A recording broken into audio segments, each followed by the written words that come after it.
মিডিয়ার ভাইরা প্লিজ, এটা খুবই ক্রুশিয়াল, খুবই ইম্পর্টেন্ট, এটা প্রচার করতে হবে। কারণ এটা হাজার হাজার মানুষ ইনশাআল্লাহ আল্লাহ চাহে তো এটার বদলতে হয়তো আল্লাহ তাআলা তার জীবনটা রক্ষা করবে। হার্ট অ্যাটাক যদি কারো হয় কিভাবে বুঝবেন? দেখেন, বুকের মাঝখানে চাপ আসবে, মাঝখানটাতে। অনেকে মনে করেন বুকের বাম পাশে মনে হয় চাপ, না, বুকের মাঝখানে ব্যথা বা চাপ, এমন চাপ যদি 20 কেজি ওজনের একটা পাথর আপনার বুকে চাপা দিই তাহলে কেমন ওজন লাগবে? ভারী লাগবে না? মনে হয় একটা ভারী কিছু চাপ দিচ্ছে, এরকম চাপ অনুভব হবে। সাথে এই চাপটা আপনার এই শোল্ডারে বাম হাতের দিকে ছড়িয়ে পড়বে, হাতটা মানে কক কক কক কক করতেছে।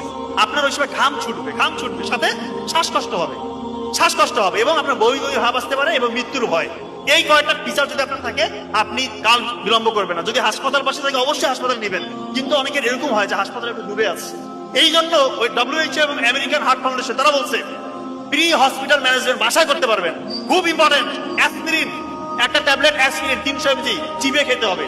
অ্যাসপিরিন চিবিয়ে খেতে হবে, ইনশাআল্লাহ তার 50% মৃত্যুর ঝুঁকি কমে আসলো। নাইট্রোগ্লিসারিন একটা হচ্ছে স্প্রে পাওয়া যায়, নাইট্রোগ্লিসারিন মার্কেটে বিভিন্ন নামে আছে, ওইটা জিহ্বার নিচে 2 চাপ দিতে হবে।